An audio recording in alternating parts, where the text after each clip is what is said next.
brave souls, Soniclegacy12 here, and welcome to a new edition of Legacy Extras.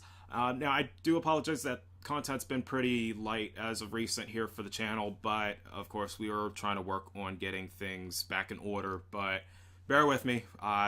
There's plenty to come as soon as I can just get a moment where things are not going horrible, or at least my body decides to stop crashing on me in specific moments where I need pretty much entire focus. But anyways, now what's going to be happening throughout the majority of this month is, because we are now down to the final month and a half-ish of the wait for E3. So, of course, for those who are not aware of what E3 is, if you're new to the whole gaming industry or whatnot, basically this is the time of the year during, say, June or July, depending on whichever time they prefer, but it's basically a conference of a majority of publishers, developers, or reviewers or so that get together to witness new game reveals or demos or whatnot for anything coming soon, or stuff that might be already out, depending.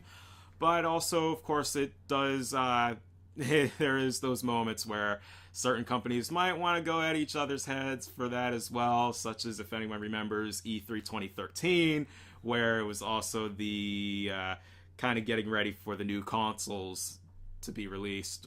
So, of course, in specific, Sony and Microsoft, you know where that went down, especially the video that Sony launched out the next morning after their conference, which brought out so many triggers to Microsoft. But anyways, besides from that, what I'm going to be planning to do here for E3, or at least getting ready for it, throughout the month is basically I'm going to start throwing out videos of my predictions of what's to come for E3, or as far as announcements, as well as also the timing of where and when we might see those.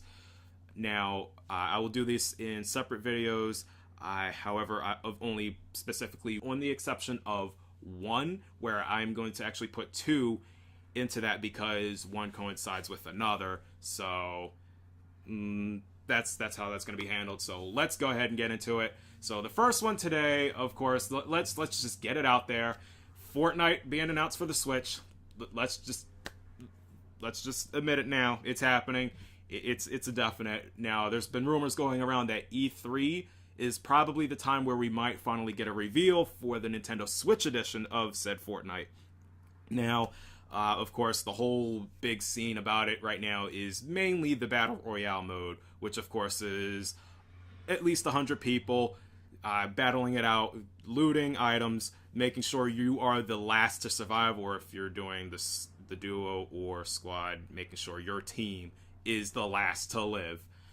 Now, of course, hardware limitations or so whatnot, I don't care. If at least they can get the game done on the system, I'm glad, because right now the Switch the Switch is doing so damn well right now, to the point where putting Fortnite on it will basically just secure that Nintendo's on absolute god mode. Just enough said.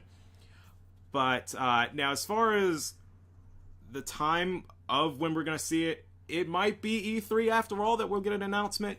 Now, as far as when we're expecting to actually at least see a release for it, now, they might also go ahead and throw out the Save the World portion of it, which, honestly, I don't hear too much about, which is kind of like the story-ish mode, but it's a PvE kind of deal. However, seeing both that and the Battle Royale modes, I'm expecting... Now, just as a little thought here, they could pull this one move where, after the announcement, Fortnite is available for Nintendo Switch now. So, Nintendo's actual E3 launch day, which I believe is June 12th or 13th, I forgot which exact date is their initial day they're going to do it, but that's where I'm expecting an announcement for it, because it is a free-to-download game. Of course, you will have to deal with the microtransactions and whatnot, yada, yada, yada. We all know where the gaming industry is going nowadays.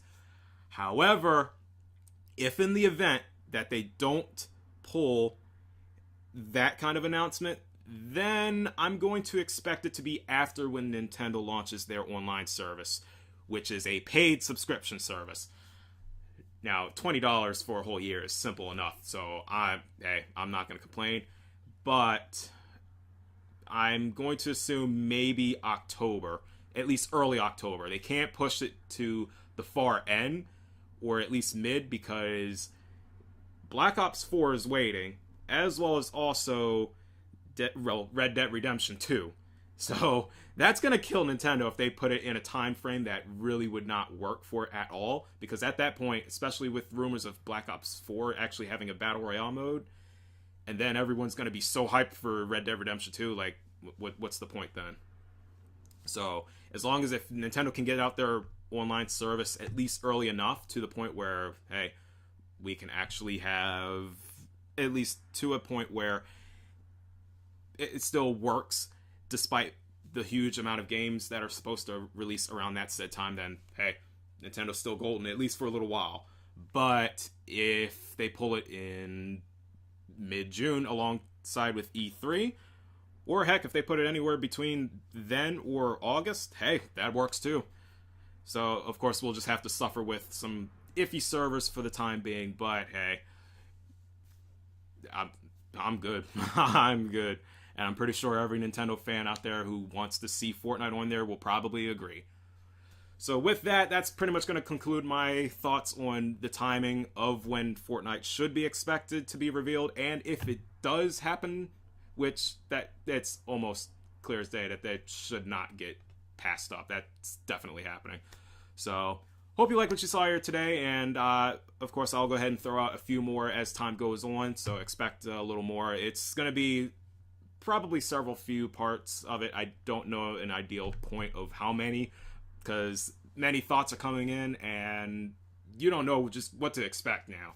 But anywho, with that, thanks for watching. I'll see you brave souls next time. Soniclegacy12 signing out. Laters.